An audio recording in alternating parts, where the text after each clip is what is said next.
ಹಾಗೆಲ್ಲ ರಾಜರೆಲ್ಲ ಮಾಡೋರು ಎಲ್ಲ ಅದಕ್ಕೆ ಹೇಳೋದು ವಾಸ್ತು ಯಾವಾಗಲೂ ರಾಜನಿಗೆ ಸೀಮಿತ ಆಗಿತ್ತು. ಇನ್ಫಿನಿಟಿ ಸೈನ್ ಅಂತ ಹೇಳ್ತೀವಿ ಇದನ್ನು. ಓಕೆ, ಸೊ ಇದನ್ನು ಅಷ್ಟೇ ನಾವು ನಮ್ಮ ಮನೆಗೆ ಇನ್ಫಿನಿಟಿ ಅಂದರೆ ಎಂಡ್ಲೆಸ್. ಏನೇ ನಮಗೆ ಬರಲಿ ಅದು ನಮಗೆ ಶಾಶ್ವತವಾಗಿ ಬರ್ತಾ ಇರಲಿ ಅಂತ ಹೇಳಿ ನಾವು ಇದನ್ನೆಲ್ಲ ನಾವು ವಾಸ್ತುವಲ್ಲಿ ಹಾಕ್ಕೊಡ್ತೀವಿ. ಎಲ್ಲದರಲ್ಲೂ ನಾವು ಇದು ದೃಷ್ಟಿ ದೋಷಕ್ಕೆ ಅಂತ ನಾವು ಈ ಪರಿಹಾರಗಳನ್ನ ಮಾಡಿಕೊಂಡಿರ್ತೀವಿ. ಇದೊಂದು ಪ್ಯಾಕೆಟ್ ಒಳಗಡೆ ದೃಷ್ಟಿ ಯಂತ್ರ ಮತ್ತು ದೃಷ್ಟಿಯಲ್ಲಿ ಸಂಬಂಧಪಟ್ಟಂಥ ನಾವು ಎಲ್ಲ ಮೂಲಿಕೆಗಳನ್ನ ಪುಡಿ ಮಾಡಿ ಒಂದು ಪೌಡ್ರ್ ಮಾಡಿ ಹಾಕಿರ್ತೀವಿ.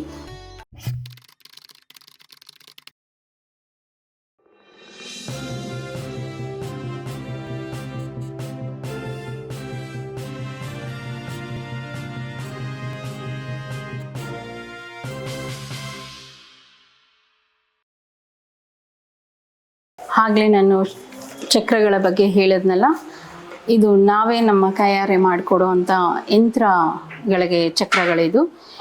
ಇದನ್ನು ನಾವು ಹೆಲ್ತ್ಗೆ, ವೆಲ್ತ್ಗೆ, ಕರಿಯರ್ಗೆ ಮೂರಕ್ಕೂ ಅವರ ಒಂದು ಡೇಟ್ ಆಫ್ ಬರ್ತ್ ಪ್ರಕಾರ ಇದು. ಏಕೆಂದರೆ ಇದು ನಾವು ಮಾಡಬೇಕಾದವಾಗ ಸಿದ್ಧಿ ಮಾಡ್ಕೊಂಡು ನಾವು ಮಾಡಿರ್ತೀವಿ ಗೊತ್ತಾ. ಇದಕ್ಕೆ ಮಂತ್ರ ಜಪ ಎಲ್ಲ ಮಾಡಿ ಅದಕ್ಕೆ ಅಂತ ತುಂಬ ದೊಡ್ಡದಾಗಿನೂ ಮಾಡಿರಲ್ಲ, ನಾವು ತುಂಬ ಸಣ್ಣದಾಗಿ ನಾವು ಕೊಟ್ಟಿರ್ತೀವಿ. ಇದು ತ್ರಿಕೋಣ ಭಾವದಲ್ಲಿ ಇದು ನಾವೇ ನಮ್ಮ ಕೈಯಾರೆ ಮಾಡಿರೋಂಥ ಯಂತ್ರಗಳು. ಹಾಗೆ ನಾವು ಇಲ್ಲಿ ಆಗಲೇ ಹೇಳ್ದಂಗೆ ನಾವು ಮನೆ ಏನಾದರೂ ಮಾಡ್ಕೋಬೇಕಾದಾಗ ನಮ್ಮ ವಾಸ್ತುವಲ್ಲಿ ಏನಂದರೆ ಹಾಗೆಲ್ಲ ರಾಜರೆಲ್ಲ ಮಾಡೋರು ಎಲ್ಲ ಅದಕ್ಕೆ ಹೇಳೋದು ವಾಸ್ತು ಯಾವಾಗಲೂ ರಾಜನಿಗೆ ಸೀಮಿತ ಆಗಿತ್ತು ಅಂತ. ಸೊ ಅವಾಗೆಲ್ಲ ಅವರೆಲ್ಲ ಈ ಕ್ರಿಸ್ಟಲ್ಗಳನ್ನ, ಇದು ನಾವು ಸಾಮಾನ್ಯ ಕ್ರಿಸ್ಟಲ್, ಅವ್ರು ಜಮ್ ಸ್ಟೋನ್ಸ್ನ ಹಾಕ್ತಿದ್ರು ಮನೆಗೆ. ಎಲ್ಲ ಝೋನ್ಗೂ ಅದರದ್ದೇ ಆದ ಆಟ್ರಿಬ್ಯೂಟ್ಸ್ ಕ್ರಿಯೇಟ್ ಮಾಡೋಕ್ಕೆ ಆ ಜಮ್ ಸ್ಟೋನ್ಸ್ನ ಹಾಕ್ತಾಯಿದ್ರು. ಈಗ ನಾವು ಮನೆಗಳಲ್ಲಿ ಆ ಮಟ್ಟಕ್ಕಿಲ್ಲ ಅಂದ್ರೂ ನಾವು ಕ್ರಿಸ್ಟಲ್ಸ್ನ ಒಂದೊಂದು ಹಿಡಿ ಹಾಕೋದಿಲ್ಲ, ಅದನ್ನು KG ಗಟ್ಟಲೆ ಇದೂ ಅಷ್ಟೇ ಅವ್ರ ಕುಂಡಲ್ಲಿ ನೋಡಿ ಅವ್ರು as per there date of birth ನೋಡಿ ನಾವು ಹಾಕ್ತೀವಿ. ಈ ಕ್ರಿಸ್ಟಲ್ಸ್ಗಳನ್ನೆಲ್ಲ ಮನೆ ಫೌಂಡೇಶನ್ ಸ್ಟಾರ್ಟ್ ಮಾಡಿದಾಗಲೇ ನಾವು ಇದನ್ನೆಲ್ಲ ಹಾಕ್ಕೊಡ್ತೀವಿ. ಈಗ ಇದೂ ಅಷ್ಟೇ, ಎಲ್ಲನೂ ಅಷ್ಟೇ ನಾವು ಬ್ರಾಸಲ್ಲಿ ಕೊಟ್ಟಿರ್ತೀವಿ.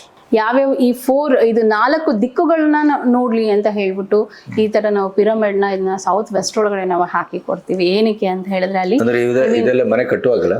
ಮನೆ ಕಟ್ಟುವಾಗ ಫೌಂಡೇಶನ್ಗೆ ಇದನ್ನು ಅಷ್ಟೇ ನಾವು ಯಾವುದಾದ್ರೂ ಆಲ್ರೆಡಿ ಬಿಲ್ಟ್ ಆಗಿರೋ ಅಂಥದ್ದು ಅಥವಾ ಯಾವುದಾದ್ರೂ ಆಫೀಸಲ್ಲಿ ಬಟ್ಟೆ ಅಂಗಡಿಗಳಲ್ಲಿ ನಾವು ಹೋಗಿ ನೋಡಿದವಾಗ ನಾವು ಈ ರೀತಿಯಾದ ಆಲ್ರೆಡಿ ಬಿಲ್ಟ್ ಆಗಿರುತ್ತೆ ಅದು.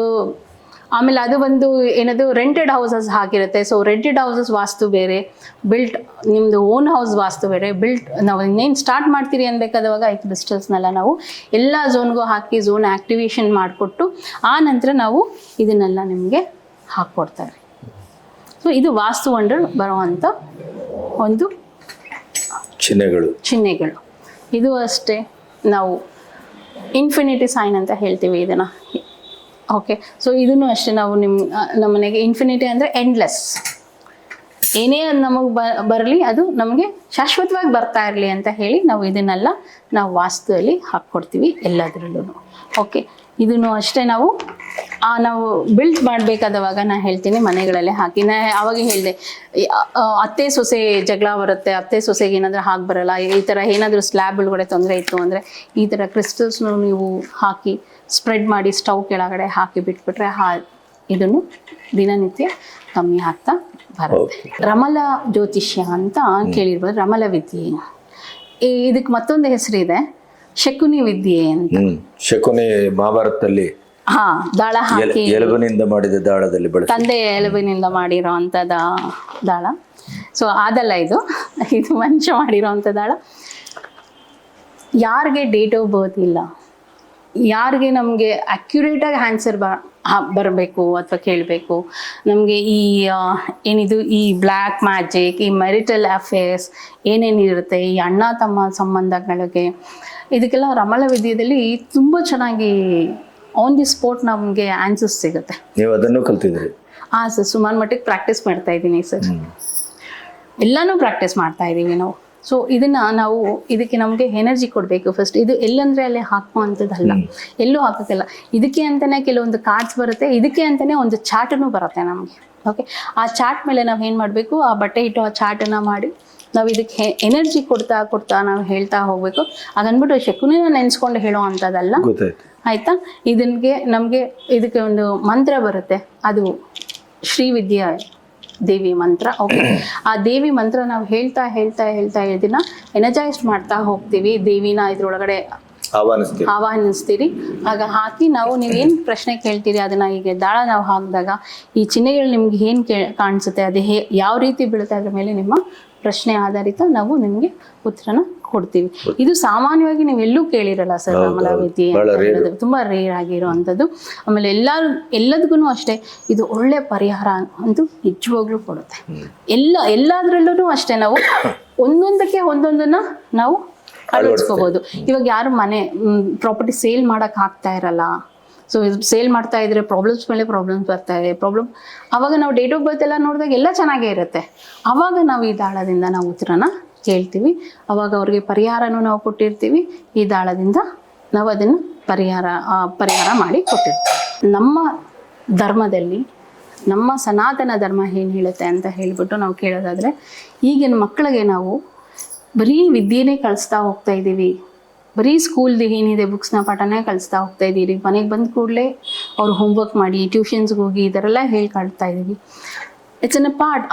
ಅವರು ಕಂಪ್ಲೀಟ್ ಡಿಪ್ರೆಷನ್ಗೆ ಹೋಗ್ತಾರೆ, ಇಲ್ಲಾಂದರೆ ಏನು ಸಾಧಿಸೋಕ್ಕೂ ಆಗ್ತಿಲ್ಲ. ನಾವು ನೋಡ್ತಾ ಇದ್ದೀರಿ ಮಕ್ಕಳನ್ನ. ನಾನು ಹೇಳ್ತೀನಿ, ಇವಾಗ ಕೆಲವೊಂದು ಪಂಗಡಗಳ ಜನಕ್ಕೆ ನಾವು ಹೇಳ್ತೀವಿ ಗೊತ್ತಾ, ಉಪನಯನ ಮಾಡ್ತಾರೆ ಕೆಲವೊಂದು ಪಂಗಡಗಳಲ್ಲಿ. ಅವ್ರು ಇನ್ನು ಕೆಲವರು ಏನು ಮಾಡಲ್ಲ. ಒಂದು ಸರ್ಟನ್ ಏಜಲ್ಲಿ ಇದು 8 ವರ್ಷಕ್ಕೆ 13 ವರ್ಷಕ್ಕೆ ಉಪನಯನ ಮಾಡಿದಾಗ ತಂದೆ ಗಾಯತ್ರಿ ಮಂತ್ರ, ತಂದೆ ಹೇಗೆ ಇರಲಿ, ತಂದೆ ಓದಿರಲಿ ಬಿಡಲಿ, ತಂದೆನೇ ಗಾಯತ್ರಿ ಮಂತ್ರನ ಅವ್ರಿಗೆ ಹೇಳಬೇಕು ಅಂತ ಒಂದು ಇದಿದೆ ಉಪನಯನದಲ್ಲಿ. ಹಾಗೆ ಎಲ್ಲರಿಗೂ ನಾನು ಹೇಳ್ಕೊಡ್ತೀನಿ, ಎಲ್ಲ ಮಾಡೋಕ್ಕಿಂತ ನಿಮ್ಮ ಕುಲದೇವರು ಅಂದರೆ ನಿಮ್ಮ ಮನೆ ದೇವರು ಯಾವುದಿರುತ್ತೆ ಅದನ್ನು ನೋಡಿ ವರ್ಷದಲ್ಲಿ ಒಂದು ಸತಿ, ಈಗ ಉಪನಯನ ಮ್ಯಾಂಡೇಟ್ರಿ ಮಾಡೋದು ಕೆಲವ್ರಿಗೆ, ಹಾಗೆ ಇದನ್ನು ನಮಗೆ ಮ್ಯಾಂಡೇಟ್ರಿ ಮಾಡಿರಿ. ನಮ್ಮ ಮನೆ ದೇವರಿಗೆ ಅಂತ ಹೇಳಿ 48 ದಿವಸ ಒಂದು ಸಾಧನೆನ ಇಟ್ಕೊಳ್ರಿ. ಒಂದು ಏನು ಹೇಳ್ತೀರಿ, ಒಂದು 48 ದಿವಸ ವ್ರತ ರೀತಿಯಲ್ಲಿ ನೀವು ಇಟ್ಕೊಂಡು ನಿಮ್ಮ ಕುಲದೇವರನ್ನ ನೀವು ಪೂಜೆ ಮಾಡಿ ಹೇಳಿ. ಇದು ನಮ್ಮ ಮನೇಲಿ ನಮ್ಮ ಹಿರಿಯರೆಲ್ಲ ಮಾಡ್ತಾ ಇದ್ರು, ಇವಾಗ ನಾವು ಮಾಡಬೇಕು ಅಂತ ಹೇಳ್ಬಿಟ್ಟು ನಮ್ಮ ಕುಲದೇವರ ಪೂಜೆನ ವರ್ಷದಲ್ಲಿ ಒಂದು ಸತಿನಾದರೂ ನಾವು ನಮ್ಮ ಮಕ್ಕಳ ಕೈಯಲ್ಲಿ ನಾವೇನಾದರೂ ಮಾಡಿಸ್ತೀವಿ ಅಂದರೆ ಅವರು ಮನೆ ದೇವರು ಏನು ಅಂತ ತಿಳ್ಕೊಂಡಿರ್ತಾರೆ. ಈಗ ಇದರಲ್ಲಿ ಮಕ್ಕಳು ಮನೆ ದೇವ್ರು ಯಾವುದು, ಇಷ್ಟ ದೇವ್ರು ಯಾವುದು, ಈ ದೇವ್ರು ಯಾವುದು, ಆ ದೇವ್ರು ಯಾವುದು, ಯಾವುದೂ ಗೊತ್ತಿಲ್ದಿರ ಇರೋಕ್ಕಿಂತ ನೀವು ಯಾವ ದೇವಸ್ಥಾನಗಳಿಗೆ ಕರ್ಕೊಂಡೋಗಿಲ್ಲ ಅಂದ್ರೇನು ನಿಮ್ಮ ಮನೆ ದೇವ್ರ ದೇವಸ್ಥಾನಕ್ಕೆ ಕರ್ಕೊಂಡೋಗಿ ನಿಮ್ಮ ಮನೆ ದೇವರ ಪೂಜೆನ ಮಾಡಿಸ್ರಿ, ವ್ರತನ ಮಾಡಿಸ್ರಿ. ಇದನ್ನ ಯಾಕೆ ನೀವು ಪಾಲನೆ ಮಾಡಬಾರ್ದು? ಇದನ್ನ ಮಾಡಿ ಆ ನಂತರ ನಮಗೆ ಮಕ್ಕಳು ಡೈವರ್ಟ್ ಆಗೋದನ್ನ ನೀವೇ ನೋಡ್ತೀರಾ. ಯಾಕಂದರೆ ಕುಲದೇವ್ರ ಪೂಜೆನೂ ಆಗಿರುತ್ತೆ, ಡೈವರ್ಷನ್ ತೊಗೊಳಕ್ಕೂ ಒಂದು ಹಾದಿ ಆಗಿರುತ್ತೆ. ಇದನ್ನು ನಾವು ಮಾಡ್ಕೊಳ್ತಾ ಬಂತು ಅಂದರೆ ನಮ್ಮ ಧರ್ಮನೂ ಉಳಿಯುತ್ತೆ, ನಮ್ಮ ಮಕ್ಕಳು ಉಳಿತಾರೆ, ನಾವು ಚೆನ್ನಾಗಿರ್ತೀವಿ. ಮೇಡಮ್, ಈಗ ಈ ದುಡ್ಡು ಕಾಸು, ಮನೆ, ಸುಖ, ಆರೋಗ್ಯ ಇತ್ಯಾದಿಗೆ ಸಂಬಂಧಪಟ್ಟು ನೀವು ಕಲಿತ ವಿದ್ಯೆಗಳಲ್ಲಿ ಕೆಲವು ನಮಗೆ ರುಚಿಗೆ ತಕ್ಕ ಉಪ್ಪು ಅನ್ನುವ ರೀತಿಯಲ್ಲಿ ಅದರ ಸ್ಯಾಂಪಲ್ಸ್ಗಳನ್ನು ಹೇಳ್ತಾ ಬರ್ತಾ ಇದ್ದೀವಿ. ಅದು ಇನ್ಡೆಪ್ತ್ ಆಗಿ ಹೋದರೆ ಅದೊಂದು ಭಾಳ ದೊಡ್ಡ ಸೈನ್ಸು, ಭಾಳ ದೊಡ್ಡ ಶಾಸ್ತ್ರ. ಈಗ ನೀವು ಈ ಸ್ವರ ವಿಜ್ಞಾನದ ಬಗ್ಗೆ ಮಾತಾಡ್ತಾ ಇದ್ರಿ. ಈಗ ಎಷ್ಟೋ ಈ ಸಂದರ್ಭದಲ್ಲಿ ಕೊಟ್ಟ ದುಡ್ಡು ವಾಪಸ್ ಬರೋದಿಲ್ಲ ಅಥವಾ ವಸೂಲಿ ಆಗೋದಿಲ್ಲ, ಈ ಥರದ್ದೆಲ್ಲ ಹಣಕಾಸಿನ ಕೊಡುಕೊಳ್ಳುವಿಕೆಯ ಸಮಸ್ಯೆ. ಅದನ್ನೇನಾದರೂ ಆ ಮೂಲಕ ಪರಿಹಾರ ಮಾಡಲಿಕ್ಕಾಗತ್ತಾ? ಯಾರಾದರೂ ಈಗ ನಮ್ಮ ಹತ್ರ ಏನಾದರೂ ಕೇಳಕ್ಕೆ ಬರ್ತಾರೆ ದುಡ್ಡು ಕಾಸು, ನಾವು ಕೊಡೋವಂಥ ಸಂದರ್ಭದಲ್ಲಿ, ಇಲ್ಲ ನಾವು ಏನಾದರೂ ಬಿಸ್ನೆಸ್ ಮಾಡ್ತೀರಿ ಆ ಟೈಮಲ್ಲಿ ನಾವು ಏನಾದರೂ ಕೊಡೋವಂಥ ದುಡ್ಡು ಆಗಿರ್ಬೋದು, ಮಕ್ಕಳಿಗೆ ನಾವು ಫೀಸ್ ಏನು ಪೇ ಮಾಡ್ತೀವಿ ಆ ಟೈಮಲ್ಲಿ ಆಗಿರ್ಬೋದು, ಎಲ್ಲದರಲ್ಲೂ ನಮಗೆ ಯಾವುದು ದುಡ್ಡನ್ನ ನಮಗೆ ರಿಟರ್ನ್ ಬರಬೇಕು ಆವಾಗ ನಾವು ಚಂದ್ರನಾಡಿನ ನೋಡಿ ಚಂದ್ರನಾಡಿ ಸ್ವರದಲ್ಲಿ ನಾವು ಆ ದುಡ್ಡನ್ನ ಕೊಟ್ಟರೆ ಅದು ನಮಗೆ ಮತ್ತೆ ರಿಟರ್ನು ಆಗುತ್ತೆ. ಈಗ ನಾವೇನು ಫೀಸ್ ಕಟ್ತೀವಿ ಆ ಫೀಸ್ದ ಮಕ್ಕಳಿಂದ ನಮಗೆ ಅದರಿಂದ ಉಪಯೋಗನೂ ಬರುತ್ತೆ. ಅದು ವೇಸ್ಟ್ ಆಗಿರಲ್ಲ ನಮಗೆ. ಯಾವಾಗ ನಾವು ಚಂದ್ರನಾಡಿ ನೋಡಿ ಫೀಸ್ ಪೇ ಮಾಡಬೇಕಾಗತ್ತೆ. ಯಾವಾಗಲೂ ಚಂದ್ರನಾಡಿ ಹೋಗುತ್ತಾ? ಇಲ್ಲ, ಸೂರ್ಯನಾಡಿನೂ ಹೋಗುತ್ತೆ. ಒಂದೊಂದು ಸತಿ 2 ಪಿಂಗ್ಲನಾಡಿ ಅಂತ ಹೇಳ್ತೀವಲ್ಲ, 2 ಸ್ವರಗಳನ್ನು ಆಕ್ಟಿವೇಟ್ ಆಗಿರುತ್ತೆ. ಅದನ್ನು ನೀವು ಹೇಗೆ ಚೆಕ್ ಮಾಡಬೇಕು ಅಂದರೆ 2 ಕೈಗಳನ್ನು ಓಕೆ ಈ ಪೋರ್ಷನಲ್ಲಿ ತಂದು ನಂತರ ಇಲ್ಲಿ ಬಂದು ಓಕೆ ಸ್ವರ ಇನೇಲ್ ಅವಾಗ ನಿಮ್ಗೆ ಗೊತ್ತಾಗುತ್ತೆ ಫ್ಲೋ ಇಲ್ಲಿವರೆಗೂ ಹೋಗುತ್ತೆ, ಈ ಫ್ಲೋ ಇಲ್ಲಿವರೆಗೂ ಹೋಗುತ್ತೆ. ಸೊ ಚಂದ್ರನಾಡಿಯಿಂದ ನಿಮಗೆ ಫ್ಲೋ ಇಲ್ಲಿವರೆಗೂ ಹೋಯಿತು ಅಂದರೆ ನಿಮಗೆ ಚಂದ್ರನಾಡಿ ಆ್ಯಕ್ಟಿವೇಟ್ ಆಗಿದೆ ಅಂತ. ಇಲ್ಲ ಅಂತ ಹೇಳಿದ್ರೆ ನಿಮಗೆ ಸೂರ್ಯನಾಡಿನೇ ಇದೆ ಅಂತ. ಒಂದು ಸ್ವಲ್ಪ ಹೊತ್ತು ಕೂತ್ಕೊಳ್ಳಿ.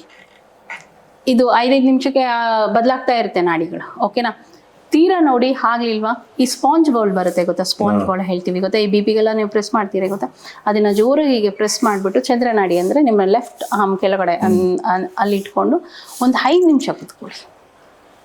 ಓಕೆ, 5 ನಿಮಿಷ ಕೂತ್ಕೊಂಡು ಆಮೇಲೆ ಅದನ್ನು ತೆಗೆದು ಮತ್ತೆ ಅದನ್ನು ಕೈಯಲ್ಲಿ ಇಟ್ಕೊಳ್ಳಿ. ಆಟೋಮೆಟಿಕ್ಕಾಗಿ ನೋಡಿ ಚಂದ್ರನಾಡಿ ವರ್ಕ್ ಆಯಿತು. ಸೊ ನೀವು ಟ್ರಯಲ್ ಮಾಡಿ ನೋಡ್ಬೋದು. ಪ್ರತಿಯೊಬ್ಬರು ಟ್ರೈ ಮಾಡ್ಬೋದು. ಹಾಗೆ ನಮಗೆ ಲೆಫ್ಟ್ ಬ್ರೈನ್ ತುಂಬ ಆ್ಯಕ್ಟಿವೇಟ್ ಆಗಬೇಕು. ಮಕ್ಕಳಲ್ಲಿ ತುಂಬ ಮಾಡಿಸಿ.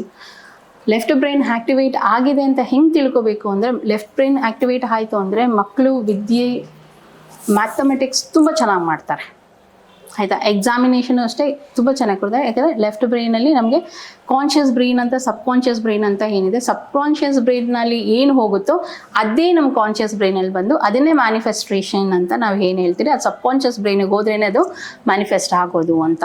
ನಾವು ಎರಡೂ ಕೈಗಳನ್ನು ನಾವು ಹೀಗಿಡಿದು ನಾವು ಮಾತಾಡ್ತಾ ನಾವು ಎಲ್ಲಿ ಹಿಂಗೆ ಹೊಡಿತೀವಿ ಗೊತ್ತಾ, ಯಾವ ನಮ್ಮ ಹೆಬ್ಬೆರಳು ಹೋಗಿ ಬಂದಿರುತ್ತೋ ಮೇಲೆ ಅದೇ ನಮ್ಮ ಆ್ಯಕ್ಟಿವ್ ಬ್ರೈನ್ ಅಂತ ಹೇಳೋದು. ಲೆಫ್ಟ್ ಬ್ರೈನ್ ಬಂತ ನಮಗೆ ಲೆಫ್ಟ್ ಸಬ್ ಕಾನ್ಷಿಯಸ್ ಬ್ರೈನ್, ರೈಟ್ ತಮ್ ಬಂತ ನಮಗೆ ಆಲ್ಮೋಸ್ಟ್ ಎಲ್ಲರಿಗೂ ನಾವು ನೋಡ್ತೀರಿ ರೈಟ್ ತಮ್ಮೇ ಬಂದಿರುತ್ತೆ. ಯಾಕಂದರೆ ಎಲ್ಲರಿಗೂ ಕಾನ್ಷಿಯಸ್ ಬ್ರೈನೇ ವರ್ಕ್ ಆಗ್ತಾ ಇರುತ್ತೆ. ಸೊ ಸಬ್ ಕಾನ್ಷಿಯಸ್ ಬ್ರೈನ್ನ ಆದಷ್ಟು ವರ್ಕ್ ಮಾಡ್ತಾ ಇರ್ರಿ. ಸೊ ನಾನು ಹೇಳ್ತೀನಿ ಯಾವಾಗ್ಲೂ ಕ್ಲಾಪ್ ಯುವರ್ ಹ್ಯಾಂಡ್ಸ್ ಇದಲ್ಲ, ಕ್ಲಾಪ್ ಯುವರ್ ಹ್ಯಾಂಡ್ಸ್ 41 ಬಾರಿ. ಓಕೆ, ಇದನ್ನು ಮಾಡ್ತಾ ಆ್ಯಕ್ಟಿವೇಶನ್ ನಮಗೆ ಶುರು ಆಗುತ್ತೆ. ನಮಗೆ conscious and sub conscious activate ಆಗೋಗುತ್ತೆ. ನನಗೆ ಎಲ್ಲ ಮಕ್ಳಿಗೂ ನಾನು ಹೇಳೋದಿಗೆ, ಯಾರೇ ಆಗಲಿ ತಾಯಿಂದಿರ ಹತ್ರ ಈಗ ಎಲ್ಲರೂ ಫ್ರೆಂಡ್ಲಿ ಆಗಿ ನೋಡಿ ಮೇಂಟೈನ್ ಮಾಡಿ, ಫ್ರೆಂಡ್ಲಿ ಆಗಿ ನೋಡೋಕ್ಕೆ ಹೋಗಲಿ. ನಮ್ಮ ರಿಲೇಷನ್ಶಿಪ್ನ ಮೇಂಟೈನ್ ಮಾಡ್ತಾ ಹೋಗಿ. ಹೇಗೆ ಮೇಂಟೈನ್ ಮಾಡಬೇಕು, ತಾಯಿ ಹತ್ರ ಮಕ್ಳಿಗೆ ಏನು ಮುಚ್ಚಿಡಬಾರ್ದು ಅಂತ ಹೇಳ್ತೀವಿ. ಅದಕ್ಕೆ ನಾನು ಹೇಳ್ತೀನಿ ಎಲ್ಲರೂ ಅಷ್ಟೇ, ನಮ್ಮದೇ ಆದ ಭಗವದ್ಗೀತೆನ ಓದ್ರಿ. ಏನಕ್ಕೆ ಭಗವದ್ಗೀತೆ ಓದಬೇಕು ಅಂತ ಎಲ್ಲರೂ ಕೇಳ್ತಾರೆ. ಭಗವದ್ಗೀತೆ ಏನಕ್ಕೆ ಓದಬೇಕು, ಏನಿದೆ ಭಗವದ್ಗೀತೆಯಲ್ಲಿ, ಓದುವಂಥದ್ದು ಏನಿದೆ, ನೋಡುವಂಥದ್ದು ಏನಿದೆ ಅಂತ ಸಾಮಾನ್ಯವಾಗಿ ಎಲ್ಲರೂ ಕೇಳ್ತಾ ಇರ್ತಾರೆ. ನಾನು ಹೇಳ್ತೀನಿ ಭಗವದ್ಗೀತೆಯಲ್ಲಿ ತಾಯಿ ಹತ್ರ ಏನು ಮುಚ್ಚಿಡಬಾರ್ದು ಅಂತ ಹೇಳ್ಕೊಡ್ಬೇಕು ಮಕ್ಕಳಿಗೆ. ಏನಕ್ಕೆ ಹೇಳ್ಕೊಡ್ಬೇಕು ಅಂದರೆ, ನಮ್ಮದೇ ಆದ ಧರ್ಮದಲ್ಲಿ ಮಹಾಭಾರತದಲ್ಲಿ ನಡೆದ ಒಂದು ಘಟನೆ, ತಾಯಿ ಹತ್ರ ಏನು ಮುಚ್ಚುಮರೆ ಮಾಡಬಾರ್ದು ಅಂತ ಹೇಳ್ತೀವಿ. ಯಾವ ಮಕ್ಕಳು ಅಷ್ಟೇ ಇದನ್ನು ಕಲ್ತ್ಕೊಳ್ಳಿ, ಇದನ್ನು ನೋಡ್ಬಿಟ್ಟು ತಾಯಿ ಹತ್ರ ಎಲ್ಲ ಹೇಳ್ಕೊಳಕ್ಕೆ ಶುರು ಮಾಡಿ. ಏನಕ್ಕೆ ಅಂದರೆ ನಮ್ಮ ಮಹಾಭಾರತದಲ್ಲಿ ನಡೆದಂಥ ಒಂದು ಘಟನೆ, ಗಾಂಧಾರಿ ತನ್ನ ಮಗ ದುರ್ಯೋಧನ ಯುದ್ಧ ನಡೆಯೋಕೆ ಶುರು ಆಗ್ತಾ ಇರುತ್ತೆ. ಯುದ್ಧಕ್ಕೆ ಗಾಂಧಾರಿಗೆ ಒಂದು ಇಂಟ್ಯೂಷನ್ ಬರುತ್ತೆ, ಎಲ್ಲಿ ನನ್ನ ಮಗನಿಗೆ ಏನಾಗುತ್ತೋ, ಇನ್ನು ನನ್ನ ಮಗನಿಗೆ ಯುದ್ಧ ಕರ್ಕೊಂಡು ನನ್ನ ಮಗ ಚಿರಂಜೀವಿ ಆಗಿರಬೇಕು, ಎಲ್ಲರ ತಾಯಿಯ ಆಸೆ. ಹಾಗೆ ಆ ತಾಯಿನೇ ಹೇಳ್ತಾರೆ, ಕರೀತಾರೆ ಗಾಂಧಾರಿ ದುರ್ಯೋಧನನ, ಕಂದ ಸ್ನಾನ ಮಾಡ್ಕೊಂಡು ಬಾಪ್ಪ, ಸ್ನಾನ ಮಾಡಿ ಹೇಗಿರ್ತೀಯೋ ಹಾಗೆ ಬಾ ನನ್ನ ಹತ್ರ, ನಾನು ನಿನ್ನ ದೇಹನ ವಜ್ರ ಮಾಡಬೇಕು ಬಾ, ನನ್ನ ಕಣ್ಣುಗಳಲ್ಲಿರುವಂಥ ಶಕ್ತಿಗಳೆಲ್ಲ ನಿನ್ನ ದೇಹಕ್ಕೆ ಕೊಟ್ಟು ನಿನ್ನ ದೇಹನ ವಜ್ರ ಮಾಡ್ತೀನಿ ಅಂತ ಹೇಳ್ತಾಳೆ ಆ ತಾಯಿ. ಆಗ ದುರ್ಯೋಧನ ಹೋಗಿ ಸ್ನಾನ ಮಾಡಿ ಇನ್ನೇನು ಬರಬೇಕಾಗ್ತಾ ಇರುತ್ತೆ ತಾಯಿ ಹತ್ರ. ಆಗ ಕೃಷ್ಣ ಬಂದು ಹೇಳ್ತಾನೆ, ಎಲ್ಲಿ ಹೋಗ್ತಾ ಇದೆಯಾ, ಹೀಗೆ ಅಸ್ತ್ರ ಇಲ್ದಿರ ಎಲ್ಲಿ ಹೋಗ್ತಾ ಇದೆಯಾ ಹೀಗೆ. ಅಮ್ಮ ಕರೆದ್ರೆ ತಕ್ಷಣ ಹೋಗ್ಬಿಡೋದಾ, ಅಮ್ಮ ಒಂದು ಹೆಣ್ಣಲ್ವಾ, ಮುಚ್ಕೊಂಡು ಹೋಗ್ಬೇಕಪ್ಪ, ನಿನ್ಗೆ ಏನು ಮುಚ್ಚಬೇಕೋ ಅದನ್ನು ಮುಚ್ಕೊಂಡು ಹೋದ್ರೇ ಆಕೆನೂ ಹೆಣ್ಣಲ್ವಾ ಅಂತ ಹೇಳಿದಾಗ ಕೃಷ್ಣ, ಓ ಹೌದಾ ಗೊತ್ತಾಗಲಿಲ್ಲ ಅಂತ ಹೇಳಿಬಿಟ್ಟು ಅವರು ಕ್ಲೋಸ್ ಮಾಡ್ಕೊಂಡು ಬರ್ತಾ ಇರಬೇಕಾದ್ರೆ ತಾಯಿ ಬಂದ್ಯಾ ಕಂದ ಅಂತ ಹೇಳಿಬಿಟ್ಟು ಆಕೆ ಬಟ್ಟೆ ಎಲ್ಲ ಗಾಂಧಾರಿ ಅವರ ಕಣ್ಣಿಗೆ ಕಟ್ಟಿರೋ ಬಟ್ಟೆ ಬಿಚ್ಚಿ ಅವ್ರ ಪೂರ್ಣ ಶಕ್ತಿನ ದೇಹಕ್ಕೆ ತುಂಬ್ತಾ ಇರ್ತಾರೆ. ಆಗ ಒಂದು ಭಾಗದಲ್ಲಿ ಅವರು ಎಲ್ಲಿ ಮುಚ್ಚಿರ್ತಾರೋ ತಾಯಿ ಅದನ್ನು ನೋಡೋಕ್ಕಾಗಲ್ವೋ ಅದು ಮಾತ್ರ ವಜ್ರ ಆಗಕ್ಕಾಗಿಲ್ಲ. ಸೊ ಎಲ್ಲಿ ಹೊಡಿಬೇಕು, ಭೀಮ ಎಲ್ಲಿ ದುರ್ಯೋಧನ ಹೊಡೆದ್ರು ಆ ಜಾಗನೇ ಮುಚ್ಚಿಟ್ಕೊಂಡಿದ್ದಂಥ ಜಾಗದಲ್ಲಿ. ಆಗ ತಾಯಿ ಗೊತ್ತಾಯ್ತು ಗಾಂಧಾರಿಗೆ, ಅಯ್ಯೋ ನನ್ನ ಕಂದನ್ಗೆ ಹಿಂಗೆ ಯಾಕಪ್ಪ ಹಿಂಗೆ ಮಾಡಿದೆ ನನಗೆ ಅಂದರೆ. ಆಗ ಆ ತಾಯಿ ಹೇಳ್ತಾಳೆ, ಅಯ್ಯೋ ಕೃಷ್ಣ ಹೇಳೋದು, ನನ್ಗೆ ಹೇಗೆ ನನ್ನ ವಯಸ್ಸು ನನ್ನ ಒಂದು ಏಜ್ ಒಳಗಡೆ ಮಗನ ಇದಿಲ್ದಿರ ಸಾಯ್ತೀನೋ ಹಾಗೆ ಕೃಷ್ಣನ ಸಾಯಲಿ ಅಂತ ಶಾಪ ಹಾಕ್ತಾರೆ. ಅದೇ ಕೃಷ್ಣನ ಸಾವಿಗೆ ಕಾರಣ. ಹಾಗೆ ಮಕ್ಕಳು ತಾಯಿ ಹತ್ರ ಏನು ಇರಬಾರ್ದು ಅನ್ನೋದಕ್ಕೆ ಉದಾಹರಣೆ. ಈಗ ನರದೃಷ್ಟಿ ಬಗ್ಗೆ ನಾವು ತುಂಬ ಕೇಳಿದ್ದೀವಿ, ತುಂಬ ನೋಡಿದ್ದೀವಿ.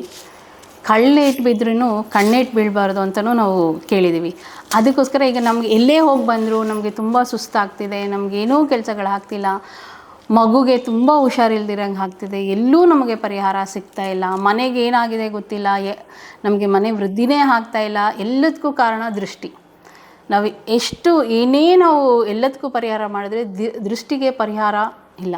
ನಾವು ಇದು ದೃಷ್ಟಿ ದೋಷಕ್ಕೆ ಅಂತ ನಾವು ಈ ಪರಿಹಾರಗಳನ್ನ ಮಾಡಿಕೊಂಡಿರ್ತೀವಿ. ಇದೊಂದು ಪ್ಯಾಕೆಟ್ ಒಳಗಡೆ ದೃಷ್ಟಿ ಯಂತ್ರ ಮತ್ತು ದೃಷ್ಟಿಯಲ್ಲಿ ಸಂಬಂಧಪಟ್ಟಂಥ ನಾವು ಎಲ್ಲ ಮೂಲಿಕೆಗಳನ್ನ ಪುಡಿ ಮಾಡಿ ಒಂದು ಪೌಡ್ರ್ ಮಾಡಿ ಹಾಕಿರ್ತೀವಿ. ಅದನ್ನು ಈಗ ತೋರಿಸ್ತೀನಿ ನಿಮಗೆ. ಹೀಗೆ ಇದರೊಳಗಡೆ ಏನೇನಿರುತ್ತೆ ಅಂತ. ಇದು ದೃಷ್ಟಿ ಯಂತ್ರ, ಹಾಗೆ ಇದು ದೃಷ್ಟಿಗೆ ಸಂಬಂಧಪಟ್ಟಂಥ ಪುಡಿಗಳು. ಇದನ್ನೆಲ್ಲ ಮಾಡಿಬಿಟ್ಟು ಇದನ್ನು ಹಾಕಿರ್ತೀನಿ. ಇದನ್ನು ಏನು ಮಾಡಬೇಡಿ, ನೀವು ನಿಮ್ಮ ತಲೆ ಹತ್ರದಿಂದ ಕ್ಲಾಕ್ ವೈಸ್ ಒಂದು ಸತಿ 7 ಟೈಮ್ಸ್, ನಿಮಗೆ ಆ್ಯಂಟಿ ಕ್ಲಾಕ್ ವೈಸ್ 7 ಟೈಮ್ಸ್ ಹಾಕ್ಬಿಟ್ಟು ಹೀಗೆ ಮನೆಯಿಂದ ಹೊರಗಡೆ ಒಂದು ಬೌಲ್ ಇಡಿ, ಮಣ್ಣಿಂದ ಯಾವುದಾದ್ರೂ ಒಂದು ತಟ್ಟೆ ಇಡಿ, ಅದ್ರ ಮೇಲೆ ಹೀಗೆ ಇಟ್ಬಿಟ್ಟು ಇದನ್ನು ಹಚ್ಬಿಡಿ. ಅದು ಕಂಪ್ಲೀಟಾಗಿ ಹುರಿಯುತ್ತೆ. ಹುರಿದ ಮೇಲೆ ದೃಷ್ಟಿನ ಪರಿಹಾರ ಆಗುತ್ತೆ. ಒಂದು ದಿವಸ ಅಲ್ಲ, ಇದನ್ನು ನೀವು 11 ದಿವಸ 21 ದಿವಸ ಮಾಡಿ ಆ ಎನರ್ಜಿನ ನೀವು ಫೀಲ್ ಮಾಡಿ ನೋಡಿ. ಆವಾಗ ನಿಮಗೆ ರಿಸಲ್ಟ್ ಗೊತ್ತಾಗುತ್ತೆ. ನಿಮಗೆ ನರಾತಕ ಇದು ನಿಮಗೆ ಎಲ್ಲನೂ ಅಷ್ಟೇ, ನಿಮ್ಮ ಕೆಲಸ ಕಾರ್ಯಗಳು, ನಿಮ್ಮ ದೃಷ್ಟಿ ದೋಷಗಳು ಇದರಿಂದ ಪರಿಹಾರ ಹಾಗೆ ಬೇಕು ಅನ್ನೋರು ನಂಬರ್ಗೆ ವಾಟ್ಸಪ್ ಮಾಡಿ. ಇತ್ತೀಚಿನ ದಿನಗಳಲ್ಲಿ ಎಲ್ಲೇ ಜ್ಯೋತಿಷಿಗಳ ಹತ್ರ ಹೋಗಿ, ಕವಡೆ ಹಾಕೋರ ಹತ್ರ ಹೋಗಿ ಅಥವಾ ಏನೇ ಕೇಳಿದ್ರು ಒಂದು 2-3 ದೋಷಗಳು ಬಹಳ ಕಾಮನ್. ಒಂದು ಪಿತೃದೋಷ, ಮತ್ತೊಂದು ನಿಮ್ಮ ನಾಗದೋಷ ಅಥವಾ ಈ ಥರದ್ದು ಹೀಗೆ ಹೋಗ್ತಾ ಇರ್ತದೆ. ನಾವು ಮುಖ್ಯವಾಗಿ ಹೇಳೋದಿದ್ರೆ ಈಗ ಪಿತೃದೋಷದ ಬಗ್ಗೆ ಬಹಳಷ್ಟು ಕೇಳ್ತಾ ಇದ್ದೇವೆ. ಈ ನಿಮ್ಮ ಇಡೀದಾದಂಥ ಅಧ್ಯಯನ ಅನುಭವ ಆ ಹಿನ್ನೆಲೆಯಲ್ಲಿ ಪಿತೃದೋಷಕ್ಕೆ ಏನಾದರೂ ಪರಿಹಾರ ಇದೆಯಾ, ಹೇಗೆ? ಪಿತೃದೋಷಕ್ಕೆ ಪರಿಹಾರ ಪಿತೃಗಾಯತ್ರಿ ಮಂತ್ರ ಅಂತ ಬರುತ್ತೆ. ನೀವು ಹಾಕಿ ನೋಡ್ಬೋದು, ಯೂಟ್ಯೂಬಲ್ಲೆಲ್ಲ ಬರುತ್ತೆ ಪಿತೃಗಾಯತ್ರಿ ಮಂತ್ರ. ಅಮಾವಾಸ್ಯೆ 8 ಗಂಟೆ ಮೇಲೆ, ಸಂಜೆ 8 ಗಂಟೆ ಅಂದರೆ ರಾತ್ರಿ 8 ಗಂಟೆಗೆ ಪಿತೃಗಾಯತ್ರಿ ಮಂತ್ರ ಮನೆಯಲ್ಲಿ ಫುಲ್ ಆಫ್ ಸೌಂಡ್ ಪಠಣೆ ಮಾಡಿ. ಅಂದರೆ ನಿಮಗೆ ಹೇಳಕ್ಕೆ ಬರಲ್ವಾ, ಯೂಟ್ಯೂಬಲ್ಲಿ ಹಾಕಿ ಬಿಟ್ಬಿಡಿ ಆಯಿತಾ. ಪಿತೃಗಾಯತ್ರಿ ಮಂತ್ರ ಅಂತ ಬರುತ್ತೆ, ಅದನ್ನು ಕೇಳ್ತಾ ಹೋಗಿ ಅಮಾವಾಸ್ಯೆಗೆ ಪರ್ಟಿಕ್ಯುಲರಾಗಿ ಹಾಕಬೇಕು. ಅದನ್ನು ಹಾಗೆ 8 ಗಂಟೆ ಮೇಲೇನೆ ಹಾಕಬೇಕು, ರಾತ್ರಿನೇ ಹಾಕಬೇಕು. ಓಕೆ. ಇನ್ನೊಂದು, ಪಿತೃಗೆ ತುಂಬ ಬೇಗ ನಮಗೆ ಪಿತೃದೋಷ ಕಳಿಬೇಕು ಅಂತ ಹೇಳಿದ್ರೆ ನಾವೆಲ್ಲೋ ಹೋಗಬೇಕು, ಈ ಥರ ತುಂಬ ಪೂಜೆ ಪುನಸ್ಕಾರಗಳನ್ನೆಲ್ಲ ಮಾಡಬೇಕು. ಅದೆಲ್ಲ ಈ ಅಮಾವಾಸ್ಯೆ ಅಂತ ಏನು ಬರುತ್ತೆ ಗೊತ್ತಾ, ಅದು ಪಿತೃಗೆ ಅಂತಲೇ ಬಂದಿರುತ್ತೆ ಅಮಾವಾಸ್ಯೆ. ಸೊ ಅಮಾವಾಸ್ಯೆ ದಿವಸ ಯಾರ್ಯಾರು ಪಿತೃಗಳಿರ್ತಾರೆ, ಆ ಪಿತೃಗಳು ಹೋಗಿರೋ ಅಂಥ ಪಿತೃಗಳು, ಆ ಪಿತೃ ನೆನೆಸ್ಕೊಂಡು ನೀವು ಯಾರಿಗಾದ್ರೂ ಏನಾದರೂ ದಾನ ಅಂತ ಕೊಡಿ. ಅಂದರೆ ಈಗ ನನ್ನ ತಾಯಿಗೆ ಏನಿಷ್ಟ, ಅಮಾವಾಸ್ಯೆ ದಿವಸ ಅದನ್ನು ಮಾಡಿ ಯಾರಿಗಾದ್ರೂ ಕೊಡಿ. ಹೋಟೆಲಲ್ಲೇ ತೊಗೊಂಡು ಹೋಗ್ಬೇಕಾ, ಇನ್ನೊಂದೇ ತೊಗೊಂಡು ಹೋಗ್ಬೇಕಾ, ನನ್ನ ಮನೇಲಿ ಇರಲ್ಲ ಅಥವಾ ಮನೆಯಿಂದ ಹೊರಗಡೆ ಇರ್ತೀನಿ, ನಾನು ಬ್ಯಾಚುಲರ್, ಹಾಗೆಲ್ಲ ಆಯಿತು ಅಂದರೆ ನಿಮ್ಮ ಕೈಯಲ್ಲಿ ಏನು ಸಾಧ್ಯನೋ ಅದನ್ನು ಕೊಡಿ. ಬಟ್ ಕೊಡಿ, ನಿಮ್ಗೇನಾದರೂ ಕೊಟ್ರೇ ನಿಮ್ಗೆ ಅದು ರಿಟರ್ನ್ ಮಾಡೋದು. ಆ್ಯಂಡ್ ಇದೆಲ್ಲ ಎಕ್ಸ್ಪೆನ್ಸ್ ಅಂತ ಅಂದ್ಕೋಬೇಡಿ, ಇದೆಲ್ಲ ಇನ್ವೆಸ್ಟ್ಮೆಂಟ್. ಇದು ಎಲ್ಲೇ ಹೋಗಲ್ಲ, ನಮಗೆ ರಿಟರ್ನ್ ಬಂದೇ ಬರುತ್ತೆ, ನಮಗೆ ನಮ್ಮ ಮಕ್ಕಳಿಗೆ. ಸೊ ಇದು ಪಿತೃದೋಷಕ್ಕೆ ಇದು ಪರಿಹಾರ. ವೀಕ್ಷಕರೇ, ಇಲ್ಲಿಯವರೆಗೆ ನಾವು ಏನು ಮೇಡಮ್ಮು ಅವರ ವಿದ್ಯೆ, ಅವರ ಅನುಭವ, ಅವರು ಆ ವಿದ್ಯೆಯನ್ನು ಪ್ರಯೋಗಿಸಿ ಯಾರ್ಯಾರ ಮೇಲೆ ಅದನ್ನು ಪರಿಣಾಮಕಾರಿಯಾಗಿ ಅವರನ್ನು ಹೀಲ್ ಮಾಡಿದ್ದಾರೆ, ಕಷ್ಟ ಪರಿಹಾರ ಮಾಡಿದ್ದಾರೆ ಅಥವಾ ವಾಸ್ತು ದೋಷವನ್ನು ನೀಗಿಸಿದ್ದಾರೆ, ಇವೆಲ್ಲವನ್ನು ನಿಮಗೆ ಚುಟುಕಾಗಿ ನಾವು ಹೇಳ್ತಾ ಹೋಗಿದ್ದೇವೆ. ಯಾಕೆ ಹೀಗೆ ಹೇಳ್ತಾ ಹೋದೆವು ಅಂತಂದರೆ, ಒಂದು, ನಮ್ಮ ದೇಶದ ಸತ್ಸಂಪ್ರದಾಯದ ಒಳಗಡೆ ಎಂಥ ಒಂದು ಅದ್ಭುತವಾದ ಶಕ್ತಿ ಇದೆ ಅನ್ನೋದನ್ನು ನಿಮಗೆ ಪರಿಚಯಿಸುವುದು ಒಂದು. ಎರಡನೇದು, ಹೆಚ್ಚಿನ ಅನುಭವ ಮತ್ತು ಅನುಭೂತಿ ಅಗತ್ಯ ಇದ್ದವರು ಅವರ ಕ್ಲಾಸಿಗೆ ಜಾಯ್ನ್ ಆಗ್ಬೋದು. ಆನ್ಲೈನ್ ಕ್ಲಾಸ್ ಇದೆ. ಮತ್ತು ನೇರವಾಗಿ ಅವರಿಂದ ಏನಾದರೂ ನಿಮಗೆ ದೋಷವನ್ನು ಕಡಿಮೆ ಮಾಡ್ಕೋಬೇಕು, ಪರಿಹಾರ ಮಾಡ್ಕೋಬೇಕು, ಈ ಥರ ಇದ್ದರೆ ಅವರ ಫೋನ್ ನಂಬರ್ ಇದೆ ಇತ್ಯಾದಿ, ಆ ಮೂಲಕವೂ ಸಂಪರ್ಕವನ್ನು ಮಾಡ್ಬೋದು. ನಿಮಗೇನಾದರೂ ಅದರ ಆಚೆ ಇನ್ನಿಷ್ಟು ಪ್ರಶ್ನೆಗಳಿದೆ ಅಂತಂದರೆ ಇಲ್ಲಿ ಕಮೆಂಟಲ್ಲಿ ಅದನ್ನು ನಾವು ಹಾಕ್ಬೋದು. ಅದಕ್ಕೆ ನಾವು ಮೇಡಮ್ ಮೂಲಕ ಮತ್ತೆ ನಿಮಗೆ ಉತ್ತರಿಸುವಂಥ ಮತ್ತು ಪರಿಹಾರದ ಸೂತ್ರಗಳನ್ನು ಕಂಡುಹಿಡಿದು ನಿಮಗೆ ರವಾನಿಸುವ ಕೆಲಸವನ್ನು ಮಾಡ್ತೇವೆ. ಇದರ ಉದ್ದೇಶ ಇಷ್ಟೇ, ನಮ್ಮ ಬದುಕು ಕೇವಲ ನಾವು ಅಂದುಕೊಂಡಷ್ಟು ವಿಸ್ತಾರವಾದದ್ದಲ್ಲ, ಅದಕ್ಕಿಂತ ಅಗಾಧವಾದದ್ದು. ಮತ್ತು ನಮ್ಮ ಬರುವ ಸಮಸ್ಯೆಗಳಿಗೆ ಕೇವಲ ಟ್ಯಾಬ್ಲೆಟ್ ರೂಪದಲ್ಲಿಯೋ ಇನ್ನೊಂದು ಮಗದೊಂದು ಅಷ್ಟೇ ಅಂತ ಆಧುನಿಕ ಜಗತ್ತೇನು ಭಾವಿಸಿದೆ, ಅದಲ್ಲ. ನಮ್ಮ ಸಂಪ್ರದಾಯ, ನಮ್ಮ ಪರಂಪರೆ, ನಮ್ಮ ಹಿನ್ನೆಲೆ, ಇದೆಲ್ಲ ಭಾರತೀಯ ಸಂಸ್ಕೃತಿಯ ಹೊಕ್ಕುಳಲ್ಲಿ ಅಗಾಧವಾದಂಥ ಈ ಥರದ ಚಿಕಿತ್ಸಕ ಪದ್ಧತಿಗಳಿದೆ. ಹಾಗಾಗಿ ಅವೆಲ್ಲವನ್ನ ಪರಿಚಯಿಸ್ಕೊಡ್ಬೇಕು. ಎಲ್ಲೆಲ್ಲಿ ಯಾರಲ್ಲಿ ಯಾವ್ಯಾವ ಶಕ್ತಿ ಇದೆ ಅನ್ನೋದು ನಮಗೆ ಇವತ್ತಿನವರೆಗೂ ಅದನ್ನು ಆಮೂಲಾಗ್ರವಾಗಿ ನಾವು ಅದನ್ನು ಅಧ್ಯಯನ ಮಾಡಲಿಕ್ಕಾಗಿಲ್ಲ. ಆದರೆ ಎಲ್ಲೆಲ್ಲೋ ಒಂದು ಕಡೆ ಕಾಲದ ಮಹಿಮೆ ನಮಗೆ ಗೊತ್ತಾಗುತ್ತೆ. ನೋಡಿದರೆ ಸರಳವಾಗಿರ್ತಾರೆ, ಆದರೆ ಅವರು ಅಸಾಧಾರಣವಾದಂಥ ಶಕ್ತಿಯನ್ನು ಹೊಂದಿರ್ತಾರೆ. ಮೇಡಮ್ಮು ಅವರ ಜೀವಿತದ ಇಲ್ಲಿವರೆಗಿನ ಪ್ರಯಾಣದಲ್ಲಿ ಅವರ ಆಸಕ್ತಿಗೆ ಅನುಗುಣವಾಗಿ ಈ ವಿದ್ಯೆಯನ್ನೆಲ್ಲ ತನ್ನ ಕೈಗತ್ತ ಮಾಡಿಕೊಂಡಿದ್ದಾರೆ. ಅವರು ನಿಮಗೆ ಅದನ್ನು ಧಾರೆ ಎರೆಯಲಿಕ್ಕೆ ಹೊರಟಿದ್ದಾರೆ. ಹಾಗಾಗಿ ನೀವು ಅವರ ಸಂಪರ್ಕಿಸ್ಬೋದು, ಉಪಯೋಗ ಪಡ್ಕೋಬೋದು, ಅವರ ಕ್ಲಾಸನ್ನು ಸೇರ್ಬೋದು. ಮೇಡಮ್, ಕೊನೆಯದಾಗಿ ನಮ್ಮ ವೀಕ್ಷಕರಿಗೆ ಏನು ಹೇಳಲಿಕ್ಕೆ ಇಷ್ಟಪಡ್ತೀರಿ ಹೇಳಿ? ಎಲ್ಲಾರನ್ನೂ ನಂಬ್ಕೊಂಡು ನಿಮ್ಮ ಸಮಯನ, ನಮ್ಮ ಮಕ್ಕಳ ಸಮಯನ ವ್ಯರ್ಥ ಮಾಡ್ದಿರಂಗೆ, ಯಾರನ್ನೂ ನಂಬ್ಕೊಂಡು ನಾವು ಹೋಗೋಕ್ಕಿಂತ ನಮ್ಮನ್ನು ನಾವು ನಂಬ್ಕೊಂಡು ನಮ್ಮ ಮಕ್ಕಳನ್ನ ಭವಿಷ್ಯಗಳನ್ನ ಚೆನ್ನಾಗಿ ಮಾಡ್ಕೊಳ್ಳೋ ಕಾರಣ ಇತ್ತು, ನಿಮ್ಮ ಎಲ್ಲರಿಗೂ ಆಸಕ್ತಿ ಇತ್ತು ಅಂತ ಹೇಳಿದ್ರೆ ದಯವಿಟ್ಟು ಎಲ್ಲರೂ ಈ ವಿದ್ಯೆನ ಕಲೀರಿ. ಎಲ್ಲರೂ ವಿದ್ಯೆನ ಕಲ್ತು ಬೇರೆ ನಾವು 10 ಮನೆ ನಾವು ಉದ್ಧಾರ ಮಾಡ್ತೀವಿ ಅಂತ ಹೋಗೋದು ಬೇಡ. ನಮ್ಮ ಮನೇನ ನಾವು ಉದ್ಧಾರ ಮಾಡ್ಕೊಳ್ಳೋಣ, ನಮ್ಮ ಮಕ್ಕಳನ್ನ ನಾವು ಬೆಳೆಸೋಣ ಅಂತ ಹೇಳಕ್ಕೆ ಇಷ್ಟಪಡ್ತೀನಿ. Thank you sir. ನಮಸ್ತೆ.